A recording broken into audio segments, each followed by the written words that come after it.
Back in late 2016, Sega released a survey for fans to fill out, asking which of their favorite franchises they'd like to see receive a revival. Sega owns a lot of properties, and many of them are inactive or dormant, so there wasn't a particular lack of choice. Soon after, the survey closed and the results were revealed.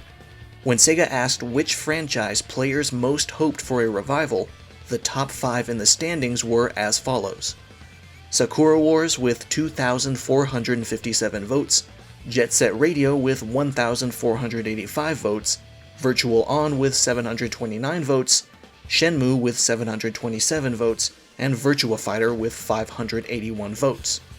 Since these results, some of the mentioned franchises received their due return. Shenmue 3 came out in 2019, a new Sakura Wars came out just last year, Virtual On received a crossover game featuring characters from the light novel, manga, and anime A Certain Magical Index, titled A Certain Magical Virtual On. Jet Set Radio, despite being in second place, has still been wholeheartedly ignored, but a spiritual successor made by Team Reptile, called Bomb Rush Cyberpunk, is on the horizon. This leaves Virtua Fighter last, and as the months turned into years following the survey, it seemed like it might not ever come back. After all, one single survey doesn't necessarily guarantee anything, and as disappointing as it may be, Sega's not necessarily obligated to obey the results one after another. Eventually, in 2020, almost 4 full years since the aforementioned survey, Virtua Fighter's return was announced, much to everyone's surprise, in the form of the dubiously titled Virtua Fighter Cross Esports, which came off as quite baffling, as the reveal wasn't accompanied by any gameplay, just old footage of Japanese VF tournaments. We were left to speculate for quite some time after that. Several months following that announcement, on May 26th, we'd finally get some more details on the game, including its Western name, Virtua Fighter 5 Ultimate Showdown, with Japan keeping the esports subtitle. Furthermore, its release was shockingly close, June 1st, only a week from then, and as a PlayStation Plus title, meaning if you pay for the service already, you don't have to pay extra to play the game, making it technically free for all 47 million subscribers.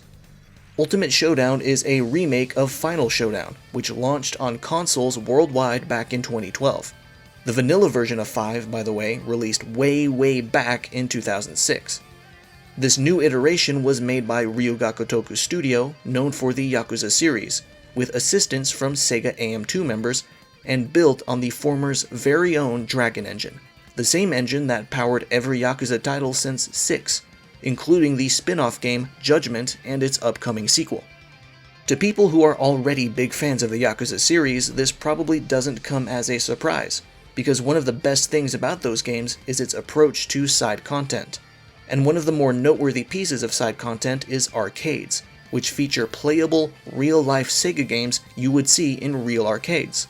And through multiple games, this included various Virtua Fighter titles, specifically 2 and 5.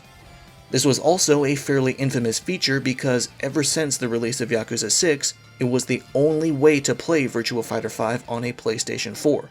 And sadly, it was an extremely bare-bones version of the game that only had a basic arcade mode and 2-player versus. No training mode, no trials, and no online. Without a doubt, this helped stoke the flames of the fans' passion, and led them to be more vocal about wanting their favorite 3D fighter back. But finally, our prayers have been answered.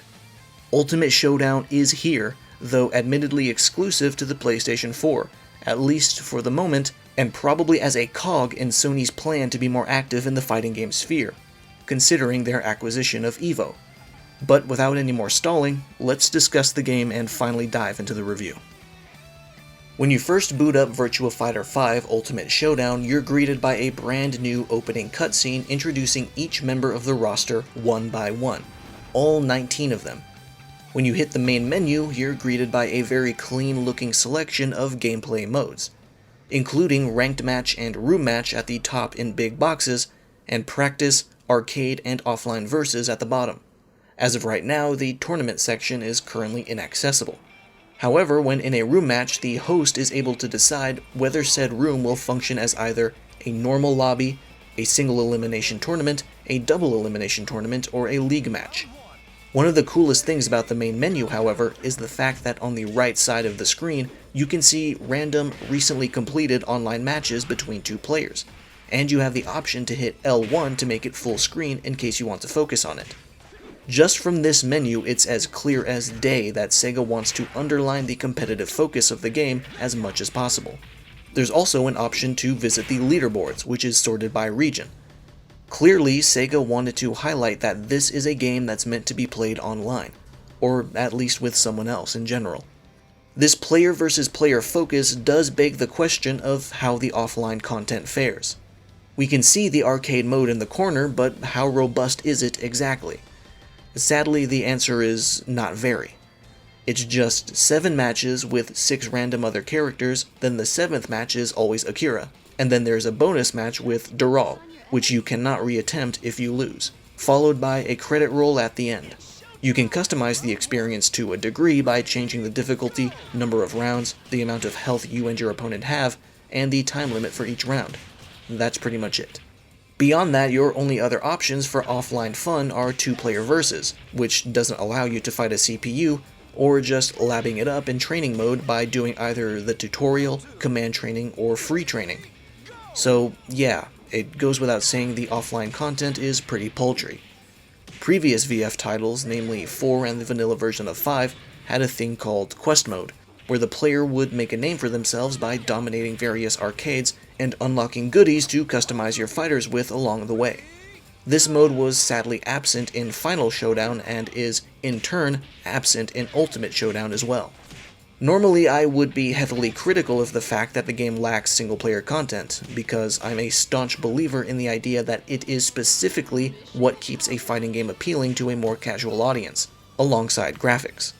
However, Ultimate Showdown is a unique case because it's not a full-priced game. In fact, if you're already a PlayStation Plus subscriber, and would be one regardless of this game's existence, then it's technically a no-priced game. So I'll give it some leniency in that regard. It's a title that has a laser focus on players fighting each other, and I can understand that. Still though, it would have been nice to have a more beefy selection of offline modes. Visually, the game looks quite good. When vanilla Virtua Fighter 5 came out well over a decade ago, it was lauded for being one of the prettiest fighting games out. However, with Ultimate Showdown coming out at the end of the 8th generation of consoles leading into the beginning of the 9th, the standards have drastically improved since then. It's hard to compete with remarkable character models boasted by Mortal Kombat and Dead or Alive, or the explosive particle effects of Tekken, or the eye-catching style of Guilty Gear. However, Ultimate Showdown is still a very vibrant and meticulous spectacle with great characters and beautiful stages that are more grounded in reality. The Dragon engine is capable of splendid visuals, and while this game might not be used as a tech demo for the software, it's still no slouch visually. Ryuga Gotoku's studio did take the opportunity to add small hit effects when attacks land, which is something that the series never really had, and they're fairly subtle. They add a tiny bit of flair to the action without becoming distracting. If there's one aspect of the game's graphics I'm not completely content with, it's probably the look of the HUD, the life bars and timer specifically. They have this brushstroke motif that honestly doesn't really strike me as particularly interesting in a design sense. Honestly, it kinda looks like the HUD of a fighting game you'd play on smartphones. The game's menus look quite nice in comparison and don't have that same kind of low-budget feeling to them. It's not a big deal though, and it's very easy to get over. Once the action starts, I don't really care how they look, so long as they convey their information clearly, which is what they ultimately do. There's one DLC pack that launched alongside the game that affects the visuals and music of Ultimate Showdown, the Legendary Pack, which costs a very reasonable $10. Its contents include unlocking character customization, 180 background music tracks spanning the entire VF series, and 2 classic low-poly character models for each character. Thus, the DLC is entirely cosmetic, but there's a lot of cool stuff to take advantage of. I know some people might be sour on the idea of customization being locked behind DLC, which I understand. But as we've established, this game is technically free, so I have no problem with Sega charging a tenner on costumes. Very few fighting games have customization, and they sure as hell cost more than $10. The amount of customization items, however, is just okay. It's not nearly as comprehensive as what Tekken 7 offers, but it's definitely possible to make your characters look quite different. For background music, you can go into a newly unlocked option in the configuration menu after buying the DLC to select which past Virtua Fighter game's music you would like to hear, dating all the way back to VF1. If you combine this with the classic character models, then it's a ride down memory lane. The coolest part about the classic models is that it also applies to newer VF characters who didn't exist in the older games. So you still get low-poly versions of fighters like Vanessa, Brad, Lei Fei, Eileen, and others. It's really cool and amusing. It should also be noted that while Dural is the final boss of the arcade mode, she is not playable in Ultimate Showdown. I know this will be met with some disappointment as she is fun to mess around with, but considering the game's seriousness regarding competition, her inclusion would end up being kinda pointless because she would almost certainly be banned from competitive play anyway. So I understand her exclusion, but I would still prefer that she was there. Also, Ultimate Showdown's remade assets are limited pretty much exclusively to visual assets, meaning audio seems largely, if not completely, untouched by RGG Studio. Thus, sound effects are pretty much the same, as is the voice acting, so the entire cast still sounds like their corny, dorky mid-2000s selves. This isn't really a complaint, I don't mind this at all because I'm used to it, but it kind of dates the game a little bit. Gameplay-wise, Virtua Fighter 5 is a pretty complicated experience, particularly at a high level, and it would be very difficult for me to go into depth about it in a timely manner in a video review. But I will say this, I think one of VF5's greatest strengths is how accessible it is. On a surface level, it's actually a very simple game. You fight an opponent on a 3D plane, you have only 3 buttons, punch, kick, and guard, you can sidestep to avoid certain moves, you can throw, and on some stages you can win by ring out. It's pretty easy for a new player to pick up the game and be entertained by simply hitting buttons and watching their character do cool things. But that's just the tip of the iceberg. If you wish to truly become a top player, there's a vast amount of things to learn below the surface. There's closed and open stances, half circle and full circle attacks, throw escapes, crumple states, optimal combos that depend on your opponent's character and your positioning relative to them, and more. It's a deep, deep game involving a lot of passive mechanics. One of the things that a lot of fighting games are, or at least used to be, guilty of is a lack of learning material within the game itself. This has been slowly getting fixed over the years, with more games offering details on things like frame data and basic tutorials on things like movement options and fall recovery. Virtua Fighter 5 back in the day was known for its comprehensive training system, which has returned in Ultimate Showdown, but since then, standards have been lifted a bit. But it's not outdated or useless now, it's still quite useful for beginners to get the hang of the basics. The tutorials give the player an opportunity to learn things like dashing, throws and throw breaks, defensive and offensive moves, basic combos and conversions, and other things. There's also command training, which lets the player practice a character's entire move list one by one, with demonstrations that feature not only how the move should look when performed successfully, but ideal timing of button presses too. And then free training offers fairly comprehensive ways to show your data in real time, including showing you the startup and frame advantage of moves, and measuring your button inputs like you see in command training. It's a good way for a new player to understand the basics of VF combat. But if you want to dive deeper than that, you'll need to find third-party, fan-made resources online. Outside of that, it's hard to get any practice in with offline content, because the only way to fight CPU opponents is in arcade mode, and generally speaking, CPU opponents are not very good practice partners to begin with, because regardless of their difficulty setting, they can reinforce bad habits. If they're too easy, you develop the habit of being too aggressive. If they're too hard, you develop the habit of relying on ways to exploit their mechanical behavior that likely doesn't work on a human that can actually adapt. But this issue isn't exclusive to Virtua Fighter. It's a problem that permeates across the entirety of the fighting game genre. I struggle to think of any fighting game that has truly human-like AI. There's been some close attempts, like Shadow AI in Killer Instinct, but it's not really AI. It's simply the computer playing the way that you played back at you. Once you're done getting the hang of the basics of the game and maybe go through arcade mode just to try out what you practice, the only real choice for growth is, like all other games, hopping online. And online is where the discussion of this game gets a little iffy. When vanilla Virtua Fighter 5 came out, it was lauded, again, just like for its visuals, for having a very reliable online experience. But again, like for the visuals, standards have raised since then. To cut straight to the point, Virtua Fighter 5 Ultimate Showdown does not have rollback netcode. If you're familiar with my content already, then you know that I'm a staunch advocate of rollback. I made a video about it some time ago, and I even ended that video by begging Sega to bring Virtua Fighter back, funnily enough. If you don't know what it is, I suggest checking it out. Sadly, rollback is absent here, and in its place is delay-based netcode, which is the long inferior standard that fighting game fans have had to tolerate for a long time. But it's a different type of delay-based netcode that might not be as bad as the normal type depending on where you live.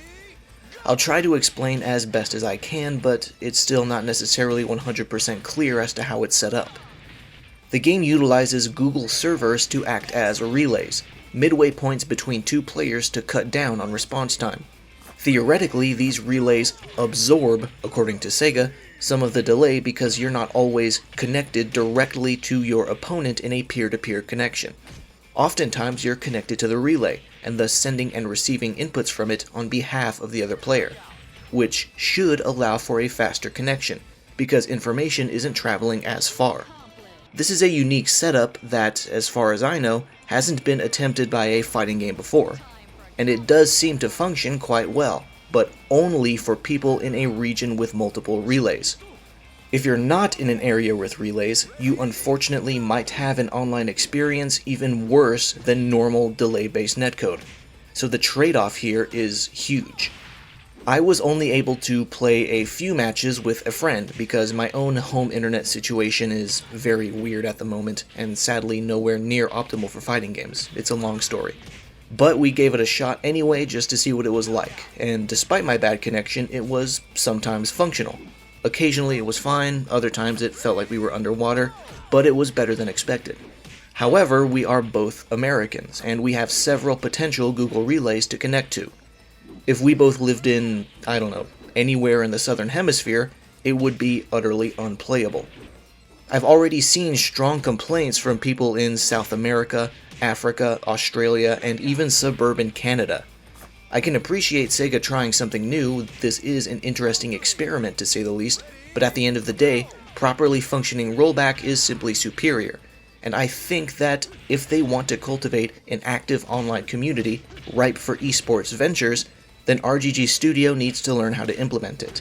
It will be difficult, yes, considering their inexperience with fighting games, and the fact that they likely have no clue how nice a rollback system will play with a Dragon engine, but in the long run, it will be worth it. Guilty Gear Strive also comes out this month, and it's receiving more hype than ever, largely in part to its impeccable rollback. There's more missing features and mechanics for online play like region filtering, proper ping indicators, stage selecting, and more. But rollback should always take priority, because without it, the game is just straight up unplayable to anyone outside the regions favored by the presence of Google servers. Overall, Virtua Fighter 5 is back, and in some ways it's better than ever. The gameplay holds up astoundingly well, the graphics are very nice to look at, the soundtrack is fantastic, and customization is pretty good. For a remake that was put together in just over a year, RGG Studio did great in terms of production value. But at the same time, there's a couple specific aspects in which it doesn't live up to the standards of today, namely netcode and single-player content. Considering its context as a competitively focused game that released for technically free, I can at least understand the latter, but the former is a bigger problem. Rollback netcode is becoming more and more important as the months pass, and more games, especially Japanese ones, continue to utilize it. Guilty Gear Strive has it, and it's perfect. King of Fighters 15 is confirmed by its director to have it, and it was confirmed for Melty Blood Type Lumina as well. If Sega wants Virtua Fighter to have a chance at longevity, then they need to spend the resources to give Ultimate Showdown rollback netcode, because the current relay-using delay-based netcode isn't cutting it. It works well for people who are close to those relays, but it's absolute hell for people who don't. And Rollback would simply be the great equalizer that eliminates this disparity. I love Virtua Fighter a lot. It's super fun, and I was one of those fans who fought for its return for years. I'm very glad that Ultimate Showdown does exist, and I would like for Virtua Fighter 6 to become a reality too. But in order to guarantee that, we need people to play the game, and to accomplish that, Sega and RGG Studio need to offer the best online experience possible. I'm keeping my fingers crossed that future updates will come and turn this game into the VF experience we always hoped it would be. If Rollback and additional offline content do arrive, they likely won't arrive soon, but better late than never. This concludes my review of Virtua Fighter 5 Ultimate Showdown. Thank you for watching, and I'll see you around.